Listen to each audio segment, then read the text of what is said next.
I recently came back from a Disney trip and came face to face with a pastime that has been around for a while, but not something that I was ever involved with.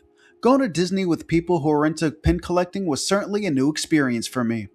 I can remember when I was a kid getting a monorail pin from a cast member at the entrance of Magic Kingdom, and seeing what this hobby has become is something that didn't get me interested in getting my own collection, but rather explore the history of this phenomena.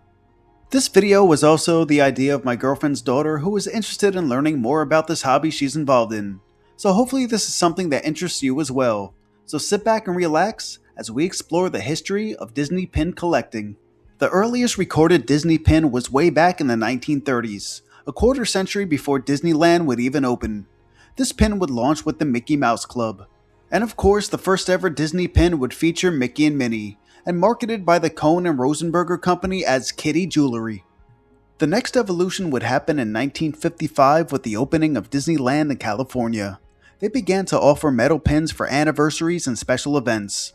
But this iteration was more to celebrate milestones and still far from the pins we are accustomed to having today. The first time Disney would actually sell pins in Disneyland would be in the 1960s. These were simple and just featured the major Disney characters, and these were meant as souvenirs to this point, not as collectibles.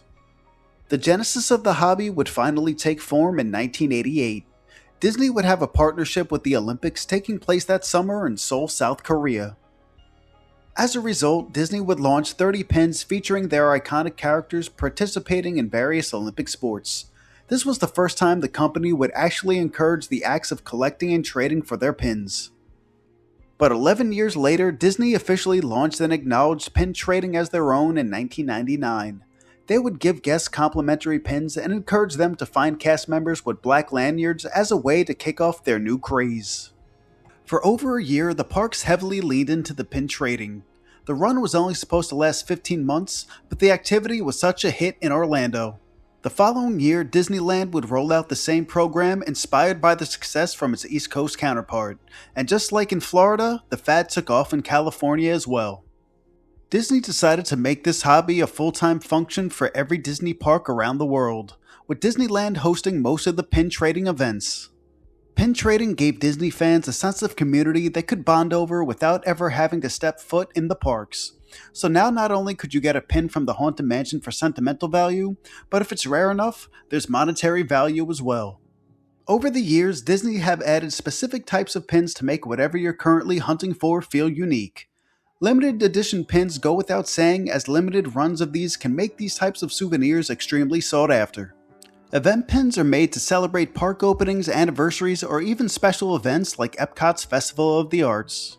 Character pins are pretty much self-explanatory, as they're just renditions of all your favorite Disney characters. Hidden Mickey pins are a clever addition taking inspiration from hidden Mickeys spread throughout the Disney parks. These pins take the fun of hunting for those 3 famous circles in your favorite Disney rides to making them collectibles, bringing the hunt to your wallet. And finally, your basic pins are known as open editions, and they are recommended for beginners so they can stock up on trade fodder for cast members. For literally almost 100 years, Disney pins have evolved from little keepsakes to a global hobby. People gather from all over the world to share and scour for their favorite characters, rides, and moments. Although Disney fans do have D23 where the company will announce what direction the company is going in, pin trading has become the soul of the Disney community. Some people may go to Comic-Con or try to collect every Pokemon card, but Disney Park fans don't really have that mainstream support despite our blind devotion to a billion-dollar company.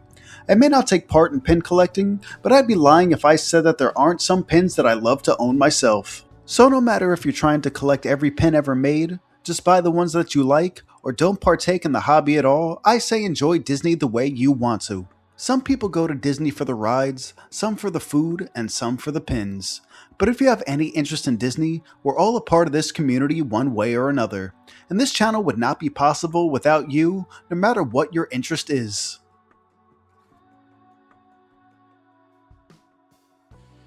But that'll do it for this episode of exploring the history of Disney pin trading. This was a little bit different from my normal content, but I hope you enjoyed it all the same. And if you're new here, hopefully you'll join me on another upload. But let me know what other weird topics you'd like me to cover in the future. I'm always looking for ideas to keep things fresh on this channel.